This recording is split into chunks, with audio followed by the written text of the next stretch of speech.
Сүлеймен Маралбай басқаратын қазақ медицина орталығы бар. Дәрі шөптермен емдейді. Мен өзім қаншама жылдардан бері ауырып келе жатырмын.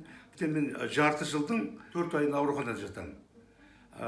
Өнекейін кезінде мен мынау жүрек талмасына ұшырағам, инфарктқа ұшырағам 2 рет. Міне сондықтан менің енді жатпаған ауруханаларым жоқ. Бірақ мен мынандай аурухананы көрмедім.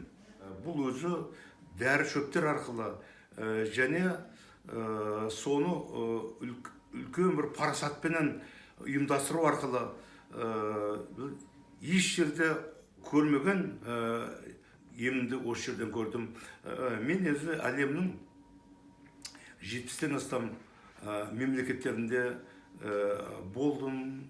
Сол елдің әртүрлі дәрігерлерменен жолықтым, емделдім. Бірақ мынадай дәріменен дөп емдейтін, үлкен парасатты пайыммен емдейтін мен мынандай медициналық орталықты көрген емеспін. Сондықтан менің ұстанымым бар. Кім шындығын жоғалтып алса, ақты ақ, қараны қара деп айтудан қалса, яғни сөзі басқа, ісі басқа болса, ұлттық ғаламдық мүддеге тамыр жібере алмаса, пенделігі тек өзін емес қоғамында алдаса, ондай ақынның да, ғалымның да, саясаткердің де мазмұны даңқы далбаса.